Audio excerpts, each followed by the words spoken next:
Isang mapagpalang umaga mga kabsat. Nauna palang bumangon sa akin si brother husband.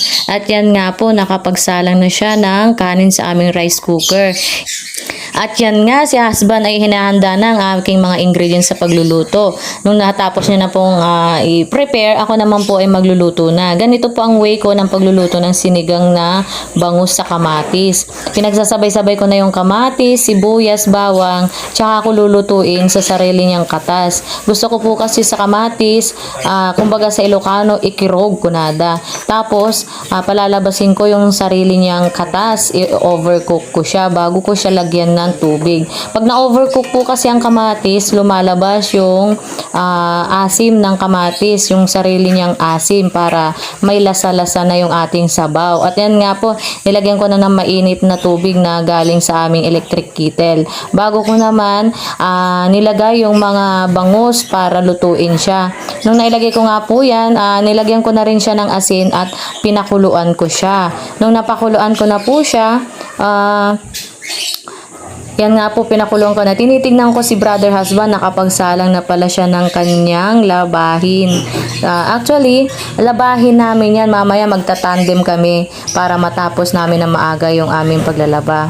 Nung kumulo na nga po ang aking niluluto, nilagyan ko siya ng tomato paste mga kabsat para medyo ma-orange-orange. At inasiman ko siya ng sampalok. Alam niyo po yun, yung kalangakang. Sa Ilocano, kalangakang ang tawag namin dun sa hinog na sampalok.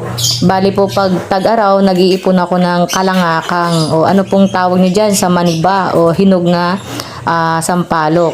Habang nga pong pinapakuluan at niluluto ko yung pechay, nagsandok na rin po ako ng aming kanin. At yan nga po, luto na yung aming uulamin. Handa na po kaming kumain. Bali, maghahain na lamang po kami. At tatawagin ko na si brother husband. At habang sinasando ko yung ulam namin, tinatawag ko yung bunso ko para tulungan na ako mag-prepare ng aming agahan. At habang ako nagpre-prepare mga kabsat, tinitrain ko yung aking anak para matuto siya. At ayan nga po, pinadala ko sa kanya yung plato namin at meron kaming konting panghimagas na mangga.